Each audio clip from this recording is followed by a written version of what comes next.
Bir danışırlar. Əshabı bir nəfər var içlərində. Tarix adır Muhammed ibn Bəşiri Həzrəni.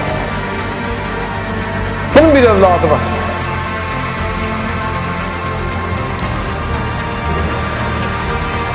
Bir övladın sərhəddə tutublar.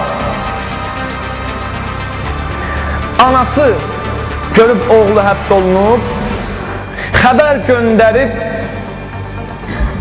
Məhəmməd üçün gəl oğluvu azad elə buradan. İmam Hüseyin ağanın məhsərində oturublar. Bir nəfər elçi gəldi. Gəldi Məhəmmədin qulağına nəsə dedi.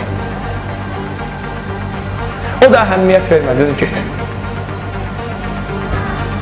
Soruşlar nə məsələ? Dedi, Allah mənə bir övlad verib. Hal-hazırda onu əsir götürüblər sərhədlərin birində. Xanımım xəbər göndərmiş ki, gəl uşağı azad elə, sən gəlməsən, onu heç kim azad eləməyəcək. İmam Hüseyin ağa görün nə dedi? Dedi, Məhəmməd, azadsan. Get uşağı azad elə. Onun görün sözündən. Dedi, axı, ağa, getsəm mən onu azad eləsəm, özüm əsir olacam axı.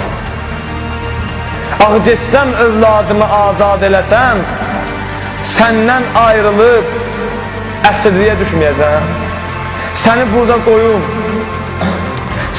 qoyum, gedim. Bu azad yaşamaqdır. Dedi, heyhat, ağa, mən səni qoymaram, getmə.